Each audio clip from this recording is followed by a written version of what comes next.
ஒரு அழகான காட்டுல ஒரு குரங்கு இருந்துச்சு.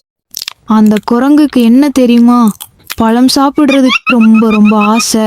ஒரு நாள் அது ஒரு பெரிய கல்ல மேல உட்காந்து, இது எல்லாம் எனக்குத்தான் சொல்லிட்டு பழங்களை வேக வேகமா சாப்பிட ஆரம்பிச்சிச்சு.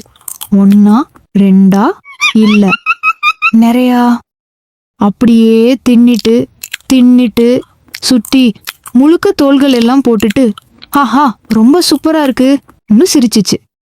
அத அங்கே ஒளிஞ்சு பார்த்துட்டு இருந்தது யார்னா, ஒரு சின்ன முயல். அது மெதுவா பார்த்துட்டு, இது சரியா இல்லையே யோசிச்சுச்சு. அப்புறம் இதுக்கு ஒரு ஐடியா வேணும்னு நினைச்சிச்சு. முயல் மெதுவா ஒரு வாழைத்தோலை எடுத்துட்டு அத குரங்கு போற வழியில வச்சுச்சு. அப்புறம் ஒளிஞ்சு நின்னுச்சு. அந்த குரங்கு ஒன்னும் தெரியாம அப்படியே சந்தோஷமா நடந்துட்டு வந்துச்சு. அப்புறம் என்ன ஆச்சு தெரியுமா, சடா வாழைத்தோலை மேல மிதிச்சு அப்படியே வழுகி கீழே விழுந்துச்சு. ஐயோ குரங்கு கத்துச்சு. முயல் சிரிக்கல, அது மெதுவா வெளியே வந்துச்சு.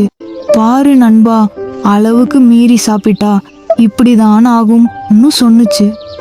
குரங்கு கொஞ்சம் வெட்கப்பட்டு, நீ சொல்றது சரிதான் நினைச்சிச்சு.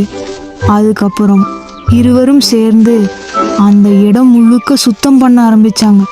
அப்புறம் இருவரும் நல்ல நண்பர்களா ஆகிட்டாங்க. அதனால குழந்தைகளே, அளவுக்கு மீறி ஆசைப்பட்டா கஷ்டம் வரும். நல்லா நடந்து கொண்டா நல்ல நண்பர்கள் கிடைக்கும். Hey kids, Tamil Kids Stories are subscribe பண்ணு.